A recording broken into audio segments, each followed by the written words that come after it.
Good evening, beautiful people. One Love Consciousness Movement and First Unity Spiritual Campus. I welcome you into this place this evening. So glad that you're willing to join. Middle of the week and hang out just a little bit. I'm going to move this microphone just a tad there so that it's in a better position. You probably hear the noise from it, and I apologize for that up front, but hey, this is just a live stream and we edit as we go. No post-production. Welcome in. I'm so glad you're here. I want to share a few thoughts with you this evening, but before we do that, I'm going to invite us to take just a moment and come into this space together here and now. We just receive a deep breath in and exhale.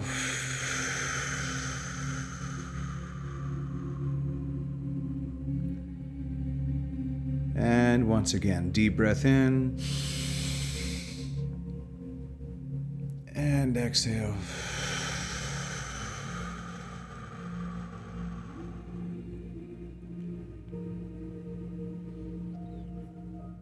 We come to this space this evening with open hearts and open minds. We say, Spirit, lead us where our trust is without borders. Let us walk on the water wherever you'd call us. Take us deeper than our feet could ever wander, and our faith is made stronger in that holy, sacred presence.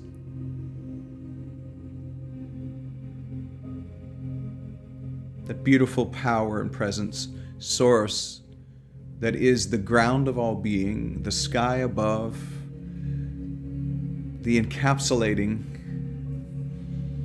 invisible and indivisible, shapeless and formless, presence from which all things come to be. This is that labelless awesomeness that we have attempted to call God. We've called it God, and we've tried to come up with labels, and we surrender to it, and we say, Spirit of truth that emanates from the source, bring to us what you will, take from us what you will, take us where you will. We are completely and totally surrendered. We let go of anything that would stand in the way of our forward progress and our growth. May we learn to flow and grow and glow in this pure presence without any hesitation. May we practice sweet and total surrender to the ultimate, the supreme. We are surrendered this evening in the name and the nature of the indwelling presence, and so it is. On these evenings like this, I like to come to you from our back porch, but it's been rainy and windy here in our area all throughout the day today and into this evening. So I'm going to spare you the sound of wind blowing into the microphone and just be with you here actually at my kitchen table where the backdrop of the backyard is there. It's still there. We're just inside instead of outside. I mentioned something that this last Sunday to our team, our spiritual support team, along with our greeters, our staff members who gather in at 10:30 on Sundays to do what we call a pray-in, where we gather together at 10:30 and we just prepare our hearts and our souls to start to serve the greater community that comes in. And a couple of hundred people or so a week who come in to share in this beautiful celebration. And our team gets together to sort of take on this similar energy, to be in one mind and one accord. And some things that I've been sharing lately can for some be disturbing. I've heard people say that. One lady came to me and she said she was a little disturbed that I had said, and she wasn't angry. She said she's trying to work with it and wrestling with this idea that God is not energy. And asked me if I would attempt to kind of unpack that a little bit. So this evening I want to unpack that a little bit, and I also want to deal with something that I said, and these are downloads that are coming my way. These are things, truths that are locating me, and I'm also grappling with them and wrestling with them a little bit and trying to allow myself to be a conduit for maybe further explanation, to sort of channel, if you will, this information and inspiration that's coming from the divine. At least that's my estimation for my personal life. It feels divine, it feels wonderful, and at the same time, it also is a little disturbing in that it's kind of reshaping things within me, and maybe in some ways starting to reshape a few things for all of us as a collective.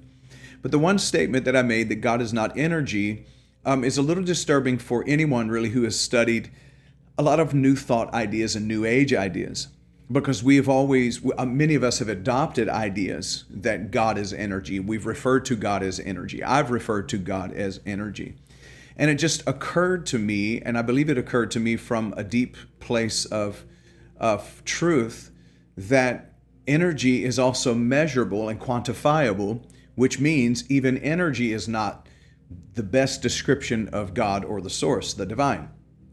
That before energy is experienced, before energy is put out into the ether, before that ever happens, God is.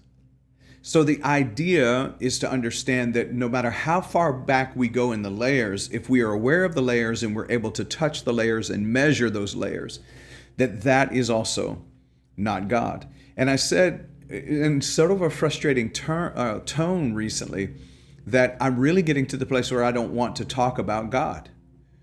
And really I'm getting to the place I don't want to talk about God simply because I believe that God, the divine, the source, is beyond our explanation and really lands more in the realm of surrender and then experience, so that there is a sense of it flowing to me, for me, through me, and ultimately, I believe the final stage is to show up as me. So we talked about life and how life, this was last Wednesday, how life doesn't begin when the egg is fertilized. It doesn't begin when the baby cries outside of the womb and breathes air for the first time. It doesn't begin there. Life just is. And your life is not measured in the lifespan of your human experience. Your life existence is in the more permanent and eternal, rather than the impermanent and encapsulated time frame of a linear lifespan, as we call it. In fact, using the term life for what we're experiencing here it's the term we've come up with to try to talk about this incarnation and iteration. But truly, life itself, as we have understood it, that energetic outpicturing from the source, is ongoing, existed before 1977, September the 2nd, when I was born, and will exist far after. I will exist in consciousness far after this body is unzipped and my soul leaves it.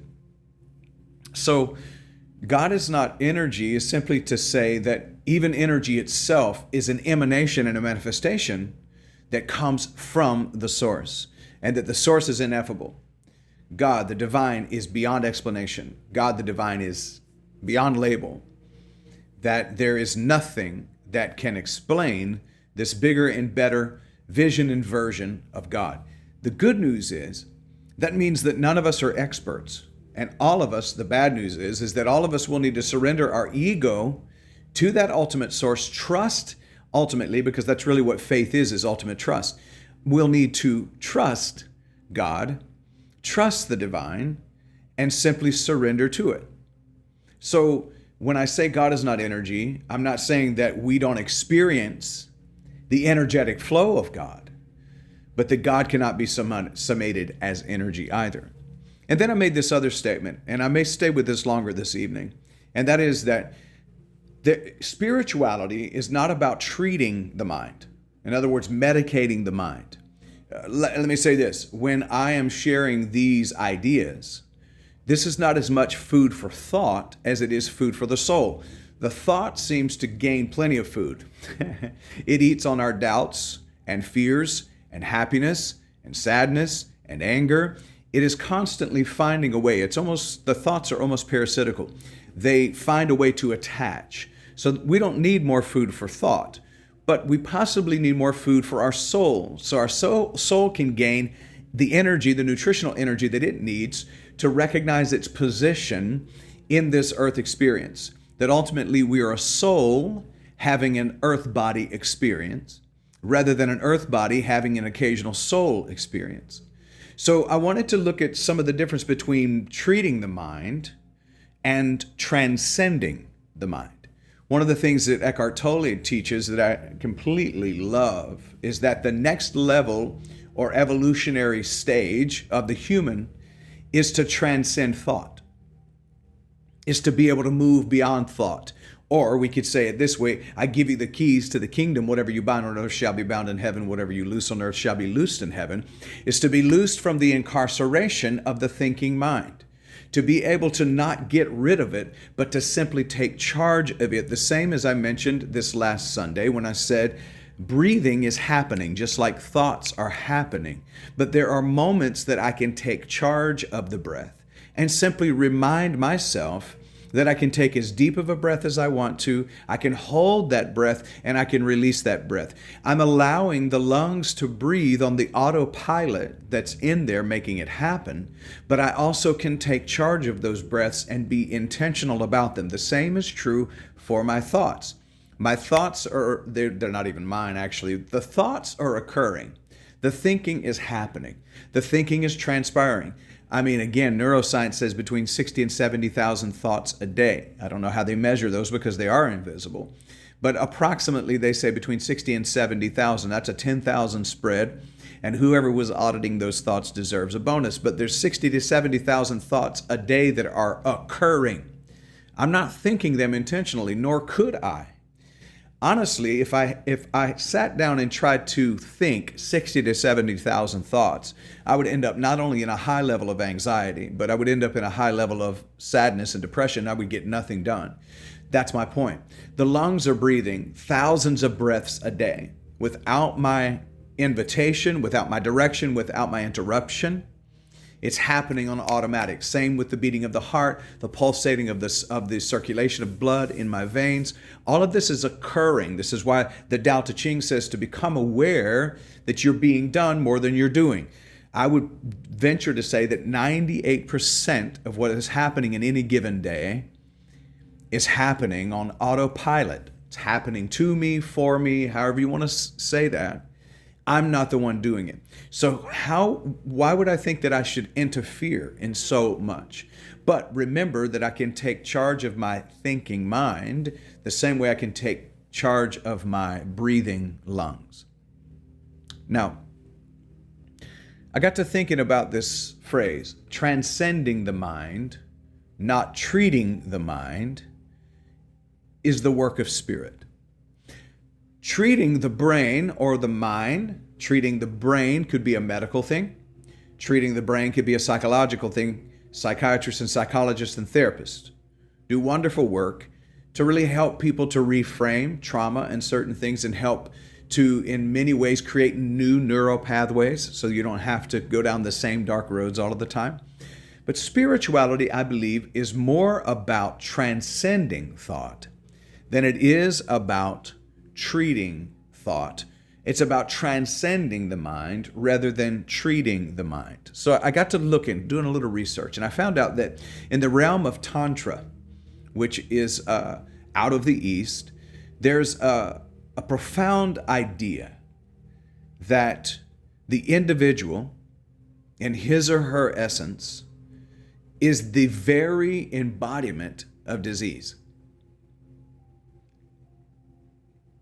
This is not the simplistic idea of having a disturbed mind or a disordered mind. It actually proposes that the mind itself constitutes disease and disturbance.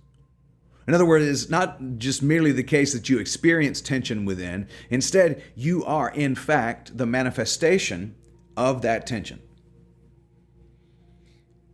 Now, as I wrote this down, after doing some of this research, I realized what was happening inside of me was a bit of turmoil. But I wrote it this way: it may be crucial to grasp the distinction between I'm experiencing disturbance and my mind is disturbance. If one were to consider the mind as being ill, then one might pursue various treatments to address that illness. However, if the mind itself is identified as the illness, an inherent part of one's being, then such an illness resists conventional forms of treatment. It can be transcended, yes, but if you look at it from a Tantra standpoint, It cannot be remedied in the traditional sense. This fundamental difference delineates the contrasting paradigms of Western psychology and Eastern philosophy, such as Tantra and yoga, or Tantra with yoga. So the Tantra with yoga idea is that you are a walking disease.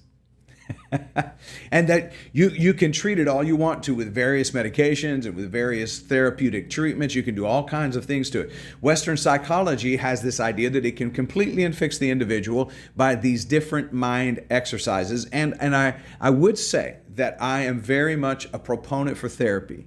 I love therapists. I have friends who are therapists who are wonderful beings. The one that comes to mind at the moment is not only a therapist, but also a Buddhist monk, and actually ordained in 2 different Buddhist traditions, and agrees with this idea that the mind is really a dis-ease that's not meant to be as much treated as it is to be transcended. Western psychology operates under the assumption that the mind in its current state can achieve health and wellness. In the Western world, it's believed that there are ways to treat and assist the mind because within the framework of Western thought, there exists no concept of transcendence, nothing beyond the mind itself. There's this idea in psychology and psychiatry that the mind is the ultimate. Transcendence implies the existence of a dimension that's beyond one's present state, and the state is determined by the mindset, a place to which one can aspire to move. However, if one believes that the mind is the ultimate boundary, the end point of one's existence, then the idea of transcendence becomes impossible. But consider this. Think on this.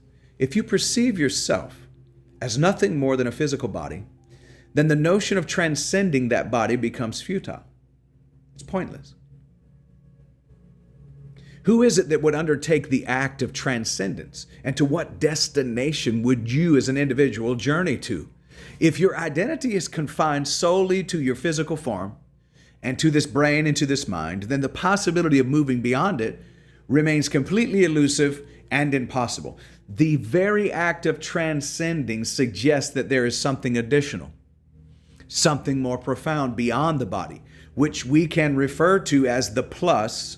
And this plus becomes the gateway to a deeper exploration of understanding. So my point is, this is not about getting rid of psychology or therapy or medication, but it is about understanding that there is something beyond just the mind. There's something beyond just the body, that you do not have to be incarcerated in this body. This is one of the reasons that St. Paul spends so much time on saying, don't be conformed to this world, but be transformed by the renewing of your mind.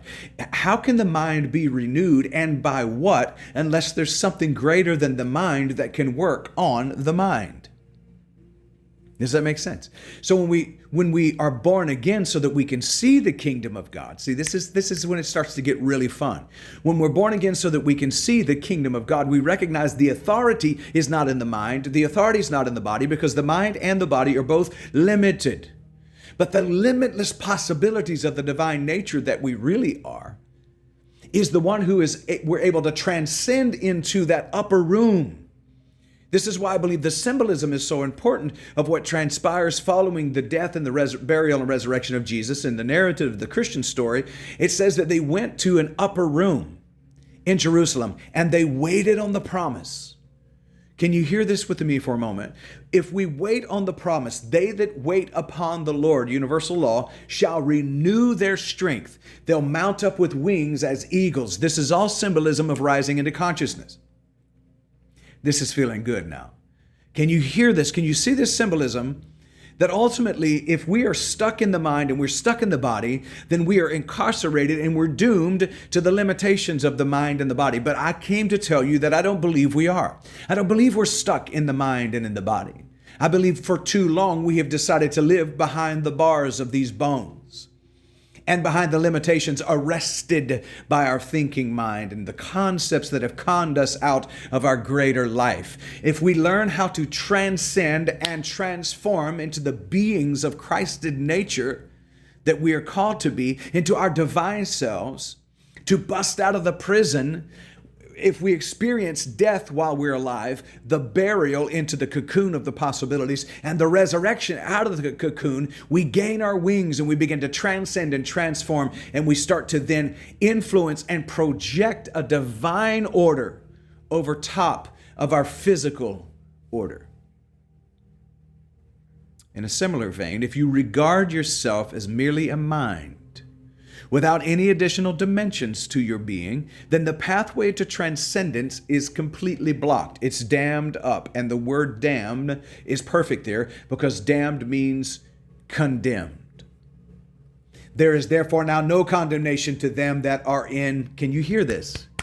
There is therefore now no condemnation to them who are in Christ. In such cases, we might address specific psychological ailments. For instance, if an individual is suffering from a mental illness, we can certainly work to treat that specific condition. However, the problem lies in our failure to question whether the so-called normal mind is genuinely healthy to start with. The concept of a normal mind often represents a skeptical and conformist state. Sigmund Freud posed this, that our psychological endeavors can only bring a disturbed mind back to a state of normality, which means it brings it back to a perfect state of disturbed. Yet the question of whether this average mind operates from a place of true health remains really largely unexamined by the Western world. We tend to accept the collective consensus that the average mind is functioning well without challenging this assumption. The consequence of this,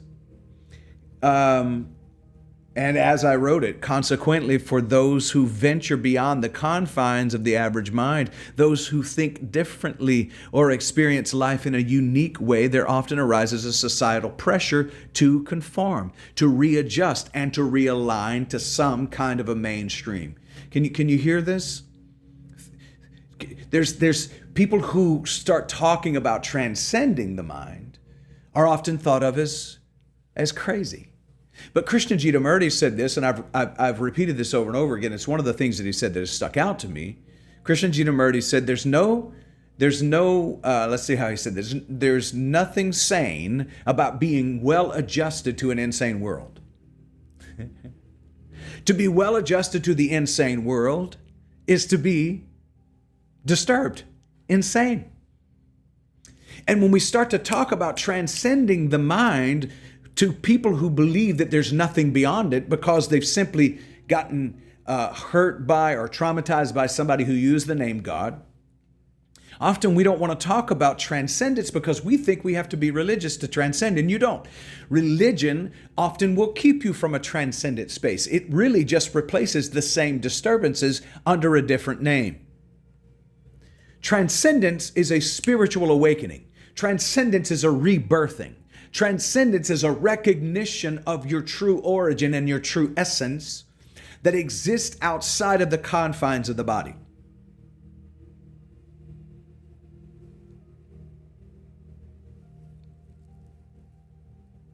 But many of us, when we talk about spirituality, even with our family members, they'll often say that we're crazy, that we've lost our mind.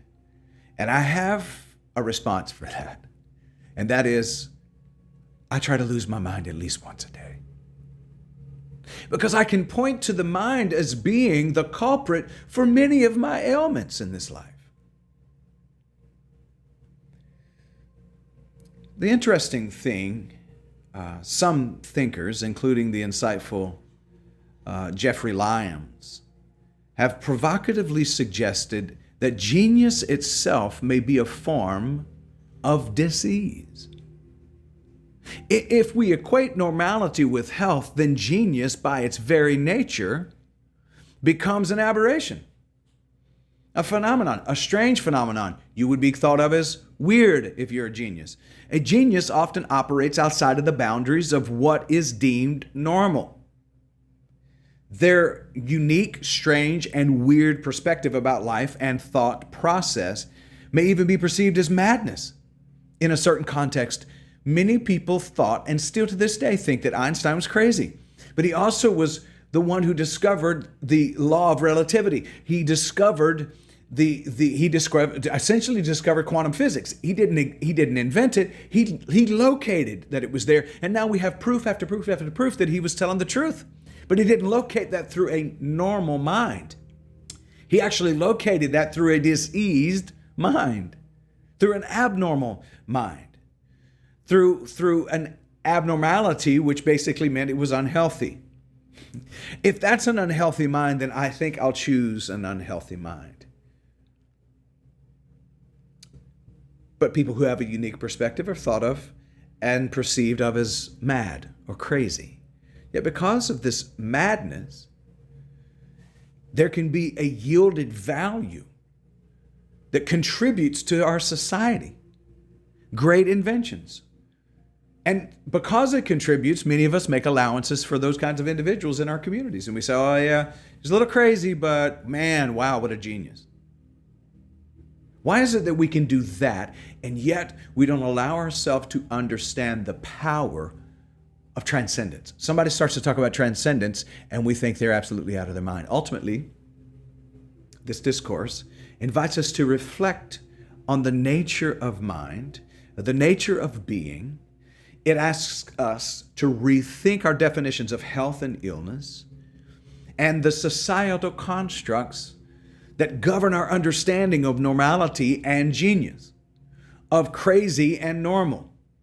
It challenges us to reconsider what it means to be truly healthy, both mentally and spiritually, and to explore the possibilities that lie beyond all of these conventional frameworks.